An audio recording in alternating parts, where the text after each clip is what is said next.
नमस्कार। भूमि न्यूज पलामू में आप तमाम सुधी दर्शकों का स्वागत है। आज हम बात करेंगे भारत सरकार के द्वारा पेश किया गया संसद में बजट के संबंध।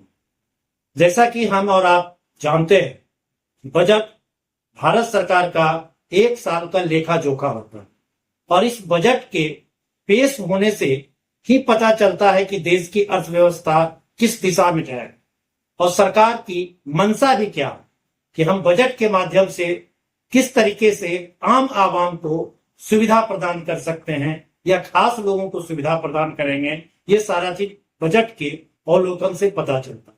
वैसे तो ये एक परंपरा, हर एक वित्त मंत्री संसद के अंदर बजट को पेश करते हैं और एक साल का एक भविष्यवाणी करते हैं, एक लेखा जोखा जैसा प्रस्तुत करते हैं। लेकिन इस बजट का जब हम अवलोकन करेंगे या विश्लेषण करेंगे तो हमको पता चलेगा कि बजट किसके हित में है और किसके लिए अहितकारी।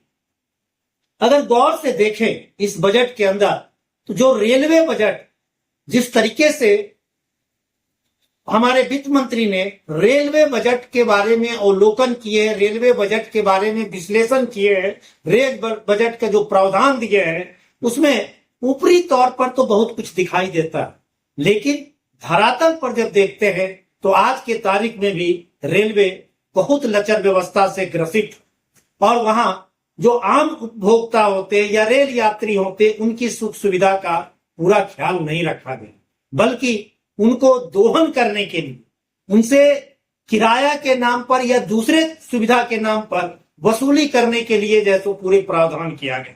वैसे तो 2.4 लाख करोड़ रुपए का बजट है इसमें, लेकिन इस बजट से आम आवाम को बहुत फायदा नहीं होने वाला और खास करके कुछ रेलवे स्टेशन को तो कॉर्पोरेट के हवाले करने जा रहे हैं, जो अपने आप को कहते हैं कि हमारा शाइनिंग इंडिया या चमकता हुआ भारत दिखाई देगा, लेकिन उसमें आम जो रेल के कर्मचारी हैं, आम जो रेल के उपभोक्ता है, जो यात्री हैं, उनके लिए क्या है तो इसमें देखेंगे कि बहुत कुछ नहीं दिखाएगा।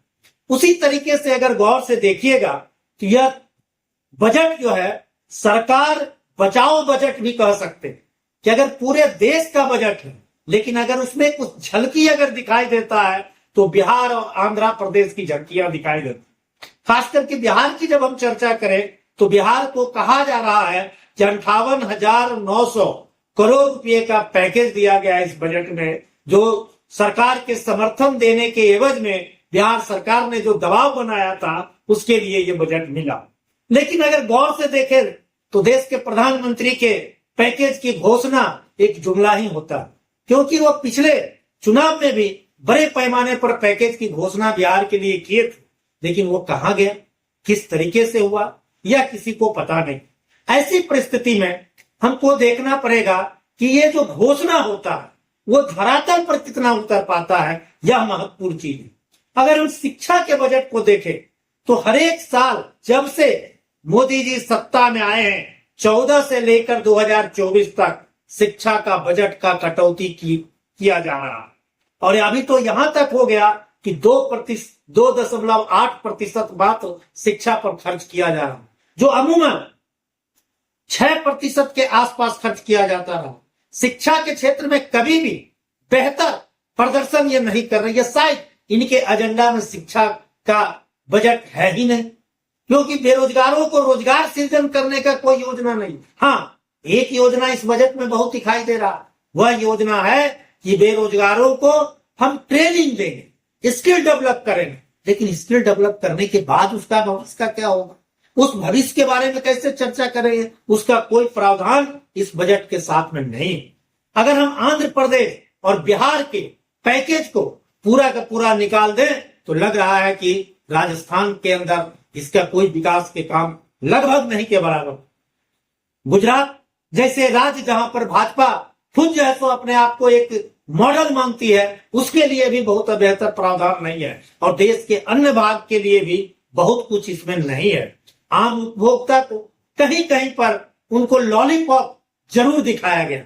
लॉलीपॉप कहने का मतलब कि जो टैक्स देने वाले उपभोक्ता है उनके स्लैब को थोड़ा सा घुमा फिरा कर उसको दिखाया जरूर गया है कि उसको थोड़ा सा बहुत लाभ मिल रहा है। लेकिन अगर किसान की बात करें, अगर हम मजदूर की बात करें, अगर हम बेरोजगार को रोजगार की बात करें, तो उनके लिए बहुत कुछ नहीं है। और यही कारण है कि आप देखे होंगे कि 23 तारीख को बजट पेश किया गया वित्त मंत्री के द्वारा। 23 तारीख, 24 तारीख और 25 तारीख को 3 दिन लगातार शेयर बाजार गिरावट के दौर से गुजर रहे, क्योंकि जो दुनिया के अर्थशास्त्री है, वो अर्थशास्त्री भी जब इसका मूल्यांकन कर रहे हैं तो उनको बहुत भविष्य नहीं दिखाई दे रहा। उनको लग रहा है कि यह किसी न किसी प्रकार से सरकार बचाओ बजट, और कुछ बातें जो गौर किया गया है, कुछ बातें उसमें, कुछ जो अच्छी बातें भी जो है तो लिखी गई है, उसके बारे में बहुत लोगों ने ट्वीट किया कि ये कांग्रेस की घोषणा पत्र का फोटो कॉपी। हालांकि उसकी झलकी है, उसके घोषणा पत्र की झलकी सिर्फ दिखाई दे रहा है। और अब जो प्रावधान है, वो प्रावधान में यह बजट आम आवाम के हित के लिए नहीं है। और हमको लगता है कि आने वाले समय में भी जब इसके रिजल्ट देखिएगा, तो हमको लगता है कि किसी भी तरह से लोगों को जो है तो जिंदगी में खुशहाली का कोई चीज भी सामने नहीं आ।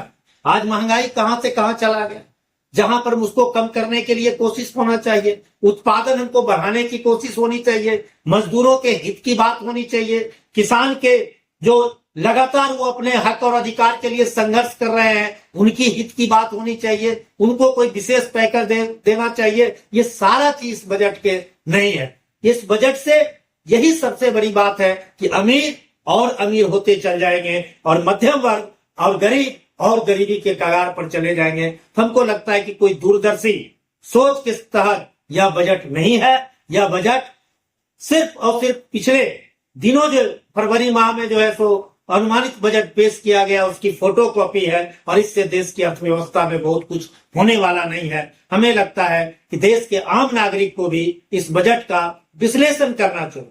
विश्लेषण ही नहीं करना चाहिए, बल्कि सरकार को आईना दिखाना चाहिए कि अगर बजटीय प्रावधान बेहतर नहीं होगा तो देश के अंदर लोगों की परचेजिंग कैपेसिटी नहीं बढ़ेगी। जब क्रय शक्ति नहीं बढ़ेगी, परचेजिंग कैपेसिटी नहीं बढ़ सकती है, तब देश खुशहाल नहीं हो सकता है। जो हम सीधा सीधा कहते हैं कि 5वीं अर्थव्यवस्था, या कभी कहते हैं तीसरी अर्थव्यवस्था भारत बनेगा, जब तक दूरदर्शिता के साथ में आम आवाम के हित के लिए, गरीब, मजदूर और छात्र, नौजवान के हित के लिए, किसानों के हित के लिए उसको केंद्र बिंदु में रखकर बजट को नहीं बनाएंगे, तब तक जैसे ये देश का जैसे अर्थव्यवस्था नहीं सुधरेगा। अगर हम दुनिया का हंगर इंडेक्स को देख लें तो भारत का पैगाम बहुत पीछे पड़ा हुआ है।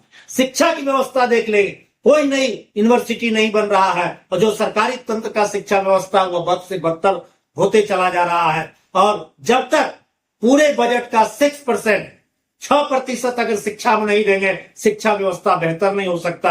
और शिक्षा व्यवस्था जब बेहतर नहीं होगा तो हम लोगों के आंखों में या लोगों के हाथों में या लोगों के जीवन में खुशहाली की कल्पना नहीं कर सकते हैं। तो हमको लगता है कि बजट पर आम लोग भी अपनी प्रतिक्रिया दें, अपने विश्लेषण करें, और इस सरकार के नाकामयाबी को उनको बताते रहे, ताकि हो सकता है कि सरकार इससे कुछ सीखे और आने वाले दिन में एक बेहतर कदम उठाने के काम करेंगे। नमस्कार।